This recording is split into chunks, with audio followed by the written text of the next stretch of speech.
Olá, está começando o Câmara Repórter, segunda edição desta quarta-feira, 21 de junho. Veja os nossos destaques. Câmara Municipal dá prosseguimento à votação de lei de diretrizes orçamentárias. Prefeitura de Natal realiza reunião com entidades da sociedade civil organizada para agilizar a emissão da licença para execução da obra de engorda da praia de Ponta Negra. Cantor Valdones faz visita surpresa a pequeno fã em hospital pediátrico. Aqui no estúdio vou conversar com o presidente da Federação da Agricultura do Rio Grande do Norte, José Vieira, sobre a proposta de taxação do uso da água bruta e os impactos para o setor produtivo aqui no estado. Então vem com a gente, o Câmara Repórter, segunda edição, está no ar.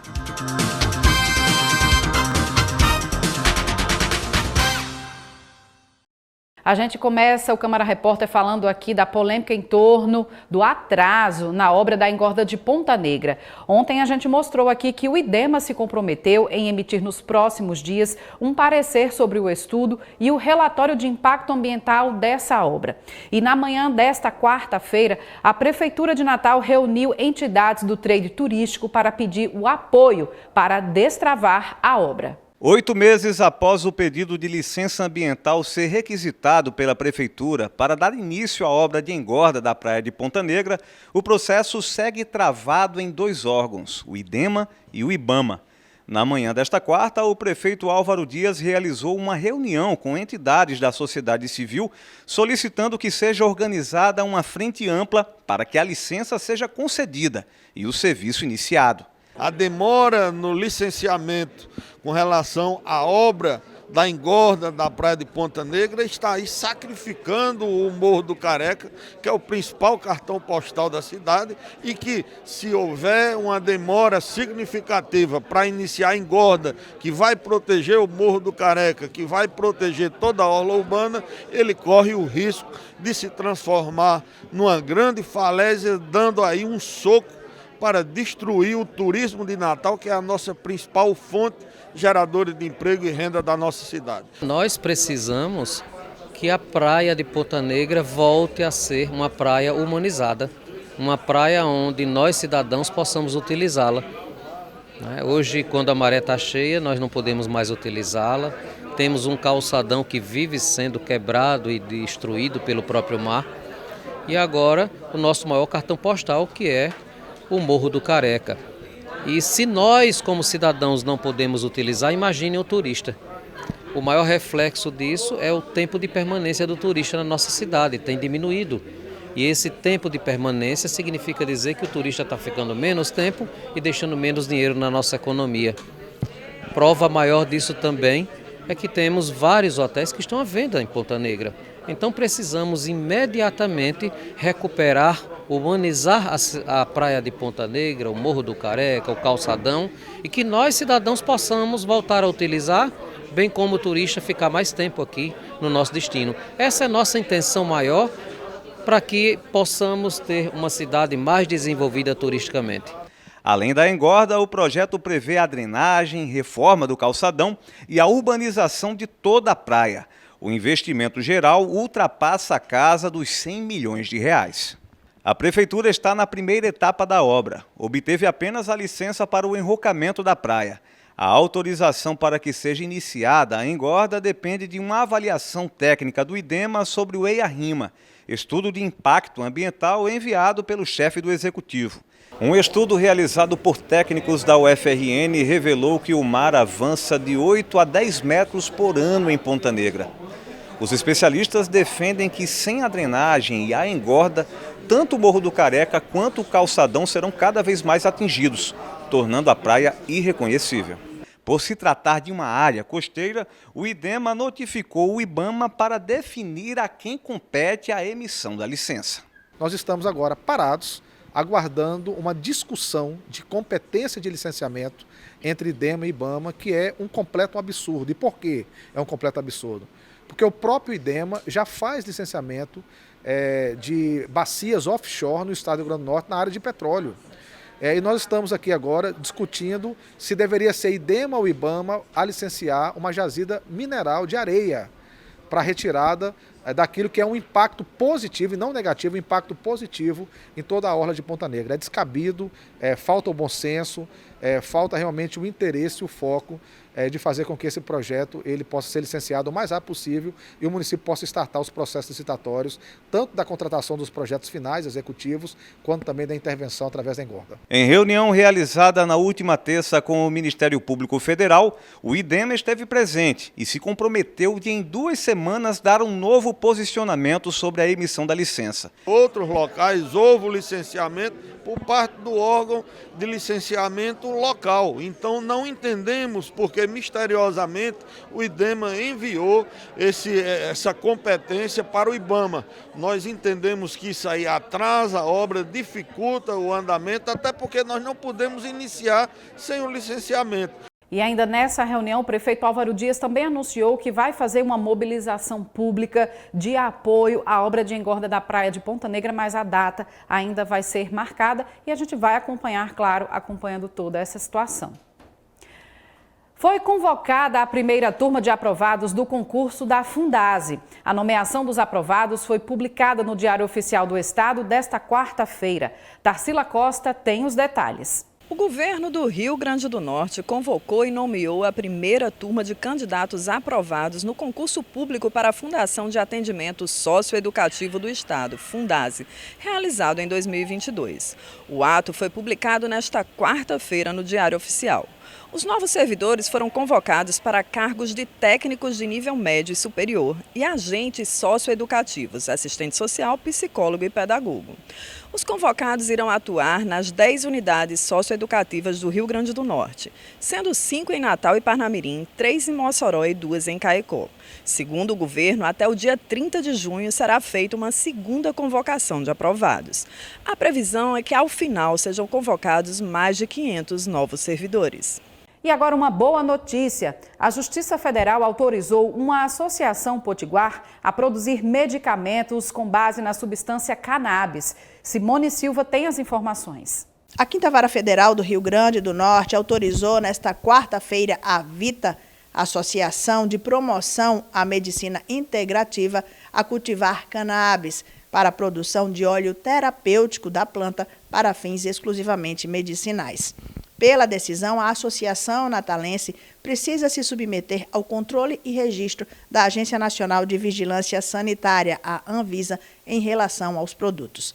A associação possui 106 pacientes diagnosticados com fibromialgia, Alzheimer, Parkinson, diabetes ou neoplasia. E ainda falando em saúde, mas agora no embalo das festas juninas, é que a Secretaria de Saúde de Natal segue com a campanha Arraiá da Vacinação. A ideia é tentar aumentar a cobertura vacinal contra a gripe. A campanha foi prorrogada porque apenas 38% do público-alvo foi alcançado até o momento. Rubenita Farias chegou cedo à UBS de Brasília Teimosa. A dona de casa anualmente se vacina contra a influenza. Só que este ano ainda não havia tomado imunizante. Ela é um benefício grande. Na minha vida, então, foi muito bom. Nunca mais eu gripei. E a senhora toma anualmente? Anualmente, dentro do prazo. Se sente mais protegida? Claro, sempre. A vacina é bom de tudo. Tudo que eu tenho vacina eu tomo. Vereliano também compareceu à unidade para se prevenir contra a gripe. Estamos num período de oscilação de temperatura, o inverno, e aqui, como aqui nosso clima é sempre, de manhã está um pouco quente, de noite já está um pouco frio, então é muito propício pegar a gripe. Então eu resolvi vir tomar, porque além de estar na campanha, eu ainda não tinha tomado a vacina esse ano, então vim reforçar, tomar minha vacina da influenza, que é uma proteção, né? Os casos mais graves, né? Ajuda a diminuir esse índice de gripe. Atualmente, aqui no Rio Grande do Norte, 407 mil pessoas foram vacinadas contra a influenza. O número representa apenas 38% da cobertura pretendida pela CESAP. Visando aumentar a imunização, o Estado lançou neste período junino a campanha do Arraiá da Vacinação. Além de tomar a vacina, a CESAP fez alerta sobre outras medidas que a população deve tomar para evitar a gripe. A nossa principal medida de precaução com certeza é a vacina, né? A Covid ela é o maior exemplo disso, de saída da pandemia, Mas para além disso, e não menos importante, a gente tem o uso da máscara. É muito importante que as pessoas que estejam sintomáticas respiratórias, que circulem em ambientes hospitalares, que utilizem máscara, e também a higiene das mãos, né? Na pandemia nós falamos muito sobre a higiene das mãos e acaba que isso agora é um pouco esquecido. Então é importante que as pessoas lembrem da lavagem, do uso do álcool 70. A coordenadora de Vigilância em Saúde lembrou que cabe ao município a realização de estratégias para a busca ativa de pessoas não vacinadas. A gente estimula, né, que os municípios façam estratégias importantes, né, de busca ativa, de ampliação de horários, para que realmente possam melhorar essa cobertura vacinal. Essas estratégias elas surgem também considerando esse período sazonal de aumento do adoecimento da população. Então, tem muitas pessoas gripadas, com síndromes gripais, e que acabam agravando e indo para o hospital. E o arraiá da vacinação segue até o dia 30 de junho. A meta é alcançar 95% do público-alvo. E tem que tomar cuidado mesmo, é porque iniciou nesta quarta a estação do inverno. A gente recebeu aqui um vídeo da Imparne falando sobre a previsão para esse período. É uma estação mais fria do ano. E aqui para o estado nós teremos uma situação um pouquinho diferente do ano passado. Em 2022 tínhamos o Laninha e esse ano nós teremos a influência do El Niño. O El Niño traz como consequência a diminuição de chuvas aqui para o estado e também um aumento da temperatura. Não é um aumento exagerado, mas teremos aí uma temperatura um pouquinho maior do que aconteceu no passado. No passado nós tivemos inverno em torno do normal. Em questão das chuvas, as chuvas vão continuar acontecendo aqui no litoral, porque nós estamos no período chuvoso, mesmo em menor quantidade, e no interior do estado a tendência é que aconteça algumas chuvas, mas em pouca quantidade, porque nós estamos iniciando o período de estiagem. Então, no geral, será um inverno um pouquinho mais quente e um pouquinho mais seco do que aconteceu nos últimos anos. A seguir, os vereadores avançam na votação de emendas à Lei de Diretrizes Orçamentárias. E tem também as imagens da primeira noite do São João de Natal. Em Natal e no Rio Grande do Norte, ONGs enfrentam dificuldade para manter inúmeros animais resgatados das ruas diariamente. É necessário que sejam criadas políticas públicas que auxiliem as ONGs nesse trabalho. O acúmulo de animais nas ruas gera doenças, sofrimento e procriação descontrolada das espécies. Convidamos a sociedade a abraçar essa causa. Uma campanha da União Pet Brasil.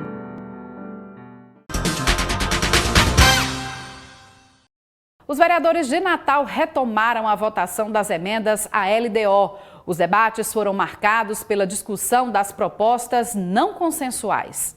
A Câmara Municipal de Natal deu prosseguimento à votação da Lei de Diretrizes Orçamentárias, LDO, com debate em torno das emendas retiradas, rejeitadas e as não consensuais. Os parlamentares discutiram propostas que já haviam sido rejeitadas nas comissões de Finanças e Justiça.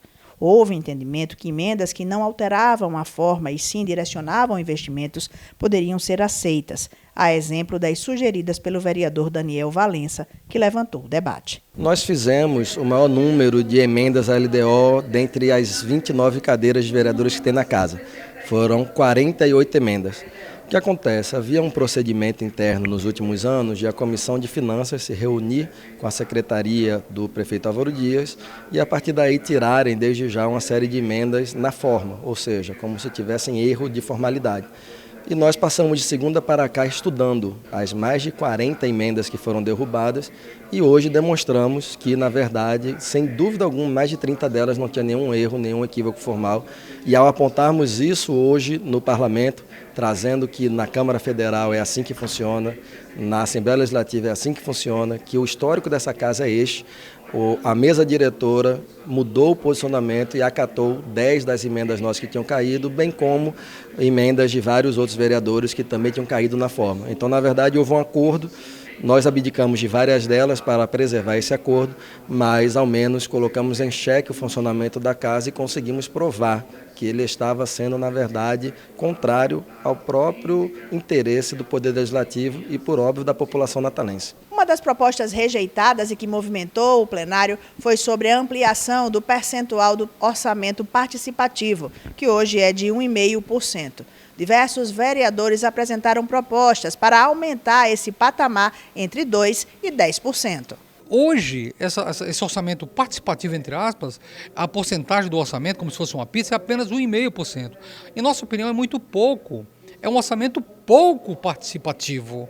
Então, por isso, nós, especialmente da oposição, propusemos a elevação, né? Eu propus, no caso, 5%, outro vereador da oposição propôs 2%, outra vereadora propôs 10% do orçamento, e não é muito. Do total de 249 emendas apresentadas, 22 foram rejeitadas e apenas 3 ainda serão apreciadas na sessão desta quinta-feira. E a votação ainda deve seguir, como a gente vai ver aí, nesta quinta-feira. Detalhes mais completos sobre toda essa votação ocorrida nesta quarta, vocês conferem na primeira edição do Câmara Repórter, às 1h50 da tarde.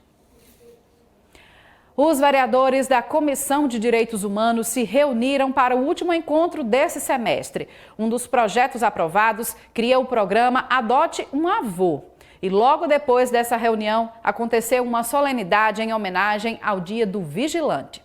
A reunião da Comissão de Defesa dos Direitos Humanos, Proteção das Mulheres, dos Idosos, Trabalho e Igualdade, realizada na manhã desta quarta-feira, foi a última antes do recesso parlamentar. Membro da comissão, a vereadora Júlia Arruda ressaltou a produtividade dos parlamentares e destacou que o planejamento para o segundo semestre já está sendo preparado. Hoje estamos encerrando as atividades desse semestre da Comissão de Direitos Humanos, uma comissão bastante ampla, e ela foi construída de uma forma coletiva com todos os membros. Então a vereadora Ana Paula, que conduziu os destinos dessa comissão durante esse semestre, ela abriu espaço para cada vereador fazer o seu debate no recorte que atua durante o mandato. Então foi uma comissão bastante participativa, dando voz e vez a vários segmentos que muitas vezes são invisibilizados, que não têm essa oportunidade. E eu considero aí um balanço super positivo. Vamos fazer um relatório de todas as atividades que fizemos ao longo desse semestre e também já planejar as atividades para o semestre que vem, que já começa aí com uma pauta muito importante, que é o Agosto Lilás, o mês que evidenciamos a violência contra as mulheres, o mês que trazemos aqui o debate da implementação da Lei Maria da Penha, 17 anos que conseguimos aí aprovar um grande marco na defesa dos direitos das mulheres. Então, certamente é um semestre que promete. Na ocasião, foram designados 6 projetos de lei e apreciadas 4 matérias. Entre elas está a que institui o programa Adote um Avô. O projeto teve relatoria do vereador Bispo Francisco de Assis. Normalmente as pessoas adotam criança, né? E os vovozinhos, às vezes, que fica lá no Juvino Barreto, fica nos asilos, às vezes não tem família. Então a pessoa poder lá e adotar um vovozinho desse aí para passar um fim de semana com eles, né? Dar um carinho, ir lá, adotar, como se fosse vô mesmo. Na oportunidade, o vereador Daniel Valença fez duras críticas ao fechamento do Hospital Pediátrico Nivaldo Júnior e as consequências da transferência para a maternidade Araquém Pinto. Nós visitamos tanto o Nivaldo Júnior no dia do seu fechamento, quanto a Araquém ontem. E em ambas as unidades de saúde nós percebemos sim violações gravíssimas aos direitos humanos e ao direito à saúde da população assistida, mas também dos trabalhadores e das trabalhadoras do serviço. Não é verdade que houve planejamento. Eu conversei com gestoras das 2 unidades e nos foi dito que ficaram sabendo com um dia de antecedência. Trabalhadores e trabalhadoras foram informados na noite anterior. E as mães, por exemplo, de bebês internados com bronquiolite, com pneumonia, foram pegas de surpresa. Olha, você vai sair daqui agora e vai para outro hospital. Tanto é assim que todo mundo acompanhou um vazamento de gás que aconteceu essa semana na Araquém. O que não apareceu, não foi divulgado, é que esse vazamento foi decorrente da instalação das telas nos leitos pediátricos de saúde mental. Ou seja, transferiram as crianças, depois perceberam, bom, tem que ter tela, porque tem criança. E aí foram colocá-las. Ao furar as paredes, se atingiu a tubulação. Consequentemente, 8 pessoas internadas em UTI tiveram de ser removidas em caráter de urgência. Ao final da reunião da comissão, foi realizada uma sessão solene em homenagem ao Dia dos Vigilantes, que é celebrado no dia 20 de junho. Hoje encerramos com chave de ouro, né? Encerramos as reuniões nesse semestre da Comissão de Direitos Humanos e também fizemos hoje uma homenagem aos vigilantes, ao Dia do Vigilante, que acontece no dia 20, né, que foi ontem, né, e hoje a gente está tendo a oportunidade de poder homenagear esses profissionais. A solene foi uma sugestão do ex-vereador e ex-deputado estadual Sandro Pimentel, que elogiou a iniciativa da Comissão de Direitos Humanos. Ele ressaltou que no Brasil a profissão foi reconhecida há 4 décadas. É uma categoria completa 40 anos de legalização aqui no Brasil. Então, essa Casa Legislativa marca um gol de placa, encerrando, inclusive, os trabalhos do primeiro semestre com essa solenidade de hoje. Então, só tenho a agradecer essa Casa Legislativa, agradecer essa comissão e dizer que me orgulho muito de fazer parte da categoria de vigilantes. O presidente do Sindicato dos Vigilantes, Antônio Fernandes, ressaltou a importância da homenagem e do reconhecimento da categoria, essencial para a segurança de pessoas e de bens. É muito importante essa homenagem para mostrar à sociedade o grau de necessidade da nossa profissão, onde a gente muitas das vezes defende a sociedade, dá uma segurança a ela. Vou falar do caso no meu segmento, que é o transporte de valores, né? Nossa profissão de alto risco, né? Onde venhamos transportar a moeda para que a população ela tenha acesso aos caixas eletrônicos, agências bancárias. Com isso, a importância dessa homenagem ao vigilante no dia 20 de junho, né, onde fazemos 40 anos de profissão, reconhecida desde o ano de 1983. Agora a gente muda de assunto para falar do São João. É que a abertura do São João em Natal levou uma multidão para a Arena das Dunas. A primeira noite foi animada pelos shows de Zé Hilton do Acordeon, Valquíria Santos e o mais esperado da dupla sertaneja Bruno e Marrone.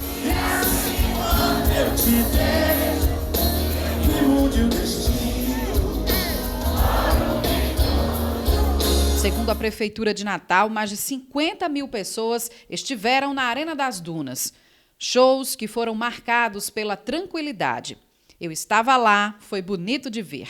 E nesta quarta-feira tem mais festa ao som de Marina Elali, Valdones e Michele Andrade. E o cantor Valdones, que se apresenta nesta noite no São João de Natal, fez uma visita agora à tarde a um fã mirim que luta contra o câncer.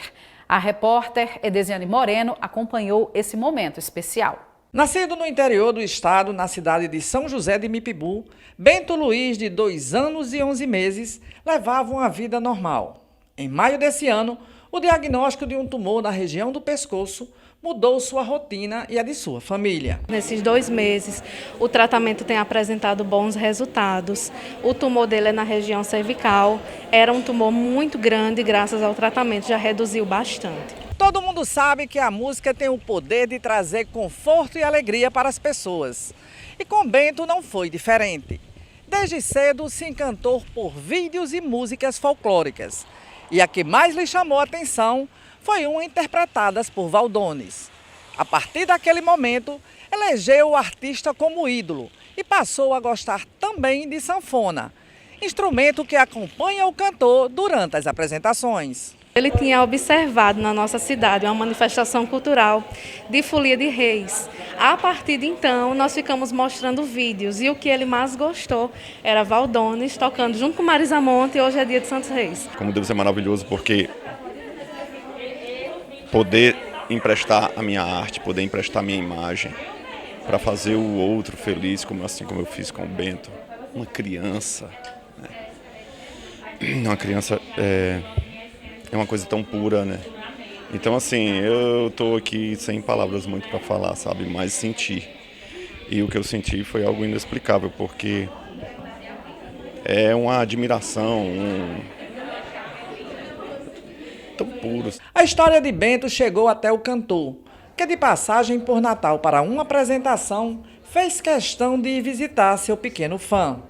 Para o artista, a emoção que sentiu ao encontrar seu mais novo admirador foi indescritível e ficará marcada para sempre.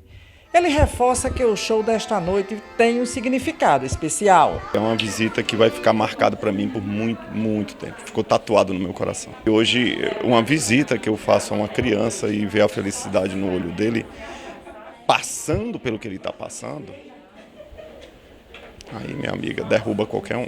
Antecipei a minha vinda especialmente para vir fazer essa visita aqui, né? Então, assim, isso vai ficar marcado no meu coração, na minha mente, sabe? Por onde eu andar aí, o Bento vai me acompanhar com seu sorrisinho, com a sua forma de apreciar o meu trabalho. A rotina difícil que Bento vem enfrentando durante o tratamento é amenizada pelos vídeos do ídolo. A música de Valdones traz paz e alegria para o menino, que com sua voz fininha tenta acompanhar as letras das canções. Desde que surgiu a oportunidade de conhecer o cantor, para nós é uma forma de amenizar esse processo tão duro que ele está enfrentando. É um momento de alegria para ele. Entre uma medicação e outra, um processo e outras furadinhas, a alegria, a música vem para amenizar esse processo que ele está vivendo. Mais alto coração. A seguir, você confere uma entrevista com o presidente da Federação da Agricultura do Rio Grande do Norte, José Vieira. Nós vamos conversar sobre a polêmica proposta do governo do estado para taxar o uso da água bruta no Rio Grande do Norte. Não sai daí, voltamos em instantes.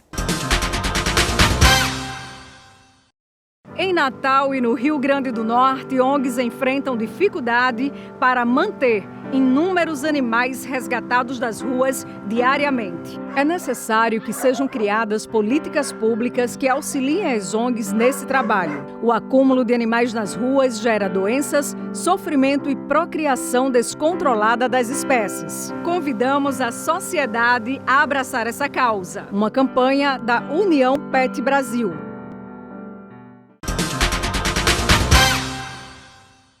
Estamos de volta com o Câmara Repórter, recebendo já aqui no nosso estúdio o presidente da Federação da Agricultura do Rio Grande do Norte, José Vieira. Seja bem-vindo aqui ao nosso programa. Olá, Larissa. Muito obrigado. Zé Vieira, a gente está aqui para conversar desse assunto polêmico de proposta de taxação do uso da água bruta aqui no Rio Grande do Norte. A gente já recebeu, inclusive, aqui no programa, o presidente do IGARNE, né, do Instituto de Gestão das Águas do Estado, falando sobre um pouco dessa proposta, mas o senhor agora aqui com essa presença, trazendo esse contraponto do setor, né, de um dos segmentos produtivos aqui do Estado, como tem sido recebida essa proposta, enfim, que o governo apresentou? Bem, nós fomos surpreendidos na realidade.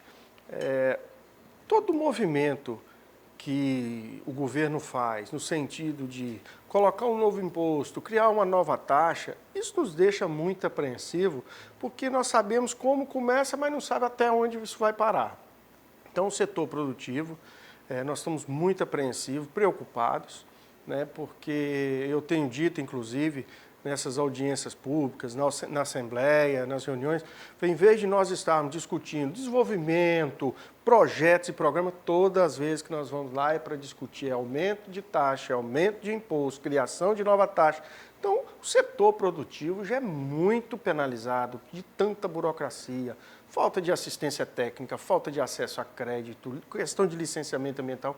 Aí agora, mais uma questão que é a cobrança da água. Então, nós estamos vendo com muita preocupação, a Federação tem reunido todo o setor agropecuário, todas as entidades, todos os segmentos, para que nós possamos entender de fato até onde vai causar impacto no nosso setor produtivo. Inclusive, nesta quarta-feira, houve uma reunião da Frente Parlamentar das Águas da Assembleia Legislativa com a representação, né, dos segmentos e também dos representantes do Governo do Estado, né, a Secretaria de Recursos Hídricos, IGARNE, Secretaria de Agricultura, que estão envolvidos nesse processo de cobrança. Para vocês que estão participando, Zé Vieira, o senhor como presidente da Federação, dentro desses diálogos, o Governo do Estado, o IGARNE, a SEMAR, conseguiu esclarecer como de fato vai se dar essa cobrança, qual o impacto disso para o segmento produtivo, quais são os valores que vão ser cobrados? Inicialmente, nós recebemos uma minuta de um decreto e, nesse sentido, nós temos, inclusive, solicitado muito à Assembleia Legislativa que leve esse assunto para dentro da Assembleia, porque ali é a Casa do Povo, é onde os parlamentares têm condições, inclusive, de levantar até mais informações. Nós estamos pedindo isso a todo momento, porque eu acho que lá é o local mais apropriado, ao invés de ser simplesmente um decreto do governo. Mas nós recebemos uma minuta com sugestões de valores. Na realidade, o governo, o secretário de Recursos Hídricos, o secretário da Agricultura, nós temos discutido, nós temos conversado muito e tudo pode ser alterado e mudado, conforme informações dele, dependendo dos argumentos, da justificativa, dos dados, das informações. Então, na realidade, toda a sociedade potiguar ela vai pagar. A dona de casa, o comerciante, o que tem uma pequena empresa, todos irão pagar. Não é só o setor produtivo, rural, enfim, pesca? De forma alguma, todo o setor vai pagar. Inclusive, eu levantei uma questão, por exemplo, a Caerne. A Caerne tem o maior consumo e tem o maior desperdício. 48% das águas da Caerne é feito desperdício. Por que não é feito ações no sentido de otimizar, diminuir esse desperdício, fazer projetos para o interior do estado, de gestão, de melhoria da irrigação, do uso da água de um modo geral? Né? Eu acho que aí sim, após o governo fazer a sua tarefa, aí sim poderíamos sentar para poder discutir essa questão da cobrança d'água. Mas o governo acha que é necessário nesse momento fazer já de início essa cobrança da água. Então nós estamos discutindo, estamos ponderando para que não haja prejuízo. Nós, por exemplo, não concordamos que no período que o produtor não esteja usando a água, ele não tenha que pagar, e hoje ele é obrigado a pagar 25%. Usando ou não a água? Usando ou não a água, ele é obrigado a pagar 25% de sua outorga, sabe? Então, nós não concordamos com isso. No período de seca, de acordo com o decreto, vai aumentar o preço da água até em 50%. Nós somos categoricamente contra esse tipo de coisa. Muito pelo contrário, no período de seca nós precisamos de ajudar, nós precisamos de fomentar o setor agropecuário, porque gerar emprego no semiárido, no setor rural, não é fácil, é um desafio muito grande. E nós não podemos simplesmente achar que podemos já cobrar e tem que cobrar de todo mundo. Calma, nós precisamos de analisar, verificar, para que a gente não tenha apenas moradores rurais. Eu tenho sempre dito isso. Nós não podemos ter apenas moradores, nós precisamos de ter produtores rurais. E nós precisamos de inverter a lógica do Estado, que tem mais Bolsa Família do que carteira assinada. Nós precisamos de ter mais carteira assinada e menos Bolsa Família. Então, dessa forma que o governo está conduzindo, de aumentando impostos, criando lava-taxas, cada vez mais fica difícil de geração de novos empregos. Zé Vieira, quando o governo apresentou essa proposta, inclusive, como eu lhe citei aqui, o presidente do IGARNE esteve aqui, Paulo Sidney, falando sobre isso, ele disse que, inclusive, essa é uma lei antiga, de 1996, que prevê essa cobrança do uso da água bruta, que outros estados aqui, vizinhos nossos, já implantam essa cobrança e que esses recursos iriam subsidiar a manutenção, enfim, do sistema, né, que o IGARNE é responsável por manter, mas do ponto de vista de vocês, do segmento produtivo, né, dos setores, essa cobrança, como é que se dá nos outros estados? Ela a proposta que está se trazendo para cá é no mesmo patamar dos outros estados? É uma mesma realidade para todo mundo, quando se fala do Ceará, da Paraíba e aqui do Rio Grande do Norte? Como é que é isso? Realmente é verdadeiro. Existe uma lei de 1996 e lá rege alguns critérios e lá também consta a cobrança de água. Mas será que esse momento que nós estamos vivendo no Estado, será que é o melhor momento para fazer essa cobrança? Onde nós estamos com dificuldade de estrada, de escoamento da produção, nós estamos com dificuldade na área de saúde, educação, enfim, de segurança na área rural. Eu não vejo de forma inteligente que esse momento seja o momento mais oportuno. Eu tenho dito, inclusive, que eu não concordo muito quando se quer comparar e falar que o Ceará está cobrando, a Paraíba está cobrando, então nós temos que cobrar também. eu acho que nós não podemos nos comparar nem com o Ceará e nem com a Paraíba, porque todas as vezes que nós vamos nos comparar com eles, nós vamos perder em todas, porque o Ceará está em outro nível de desenvolvimento, a Paraíba está em outro nível de desenvolvimento e o Rio Grande do Norte cada vez mais ficando para trás no desenvolvimento. Então, o que nós precisamos é de olhar para dentro do Rio Grande do Norte e entender os problemas e saber como resolver. Nós precisamos de resolver os problemas do Rio Grande do Norte. Não é trazendo exemplos de outros estados para poder aumentar o imposto ou querer aumentar, criar uma nova taxa. Vale salientar que nós agora, recentemente, o estado de 18% de ICMS foi para 20%. A Paraíba não aumentou. Então, nós vamos nos comparar com a Paraíba também, nessa questão do ICMS. Então, eu acho que não é inteligente. Nós precisamos, sim, de fato, resolver e fazer um ajuste na gestão, de fazer com que o Estado seja eficiente, um prestador de serviço muito bom. E não podemos culpar a sociedade pelo fato das secretarias e do Estado não ter executado obras estruturantes e projetos estruturantes no passado. Nós não podemos colocar isso nas costas do setor produtivo e da sociedade. Zé Vieira, e como é que então os segmentos, assim, que são diferentes frentes, cada um com certeza com impactos diferentes, se essa cobrança realmente passar a vigorar? Mas como é que está a mobilização dos segmentos em relação a esses impactos?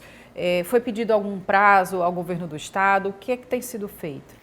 Nesse sentido, dialogado, né? Nós temos conversado com o governo tem conversado com vários setores, cada setor tem suas particularidades. Nós levamos ao secretário Paulo Varela que nós precisamos de ter um prazo aí pelo menos de 120 dias para nós podermos reunir os produtores, fazer levantamento, ver o impacto, analisar friamente, com muita responsabilidade e simplesmente não é a toque de caixa querer colocar mais uma taxa. Então, nós estamos sim conversando com todos os setores. Essa semana a Federação já conversou com 2 setores, piscicultura, com a carcinocultura novamente. A todo momento, todo o setor está conversando. E a Federação vai encaminhar um único documento contemplando todos os segmentos da agropecuária potiguar ao governo do Estado assim que concluir o seu trabalho. Para vocês, a única coisa que é certa é que se essa cobrança vigorar, vai ter prejuízos, perdas de economia e encarecimento de produtos para a população? Vai se reverter nisso? Ainda não mensuramos essas questões. Não tenha dúvida que quando aumenta qualquer imposto, isso no final vai repercutir na gôndola do supermercado. Não, mas não vai, que o valor é muito pequeno. Todo custo, ele reflete logo em seguida na gôndola do supermercado. Nós ainda não mensuramos o tamanho desse impacto, porque ainda nós não sabemos quais são os valores que vão ser cobrados. É isso, então, que tem que continuar, como você disse, sendo analisado e a gente vai seguir aqui acompanhando essa questão que, como você falou aí, vai mexer com a vida de todo mundo, né? Não tenha dúvida. Tá bom, então. Eu conversei aqui com José Vieira, presidente da Federação da Agricultura no Rio Grande do Norte, sobre a proposta de taxação do uso da água bruta aqui no estado. Muito obrigada pelos seus esclarecimentos aí, José Vieira. Muito obrigado pela oportunidade. Essa edição do Câmara Repórter fica por aqui. É você que nos acompanha. Obrigada pela audiência mais uma vez. A gente volta a se encontrar nesta quinta-feira, se Deus quiser. Tchau.